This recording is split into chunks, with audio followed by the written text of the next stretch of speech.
murabona ubushikiranganje budukukira bukora byinshi kandi novuga bufise amabanga menshi ane gose.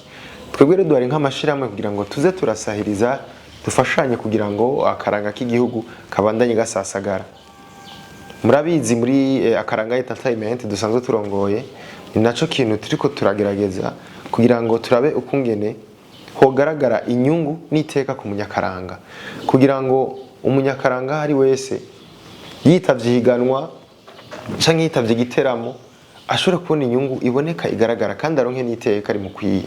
Ni navyo bintu tuko turaharanira mugiye kubona novuga vuba mu kwezi kwa gatandatu tariki 30 muzobona ngaye igihugu c'u Burundi hari ibihugu bitandukanye bizoserukirwa n'abanyakaranga nyine babo baza ngaha mu gihugu baje guteramisha kwifatanya n'abanyakaranga mu gihugu, aho hazogaragara mbere n'ubushimwe butari buke ku bantu bazoba bitavye novuga iryo sabukuru ry'amariba buri mwaka. Ariko byinshi tuzogenda turabiganira tuyaga buke buke mumenya aho biteye. Ariko ico twifuza nuko umunyakaranga wese yogira inyungu mu byo akora akagira n'iteka mu byo akora. Ni navyo tuko turaharanira kandi vuba murabona ko bigiye kuja mu ngiro, na cane cane gukurikiza novuga rya jambo rivuga riti umuntu wese ntatungwe n'ico akora. Nico turiko turaharanira kugira ngo turabe ico kintu coja mu ngiro, ko nta kungena abantu bose batungwe ivyo nivyo bakora, ariko hageze muri twe mu nyakaranga twe tuvuza ingoma, twe tubyina, twe turirimba, twandika, novuga dukora ibintu bijanye n'imico n'akaranga muri bimwe bimwe uza gusanga ari ibintu bidashobora kudutunga. Muri ico gihe ucumengo nuguta umwanya, kubera iki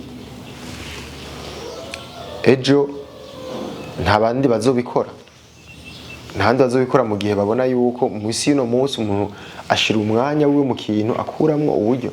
Iyo tugiye mu kintu ukagiha umwanya muri natacu kuramwo, no kuvuga abantu bazobikora ko babikunda kandi bazobabonyene, abasigara inyuma no kuvuga inganwe ziri inyuma ntazo bakibikora kubera iki bazovuga ati ibintu tubijamwo nta kamaro. Nuko rero ushobora gusanga akaranga karazimangana, ariko rero two turaba rero kumwe rero twobikora na twebwe tugatungwa n'ivyo dukora nkuko n'umukuru w'igihugu nyene avyivugiye.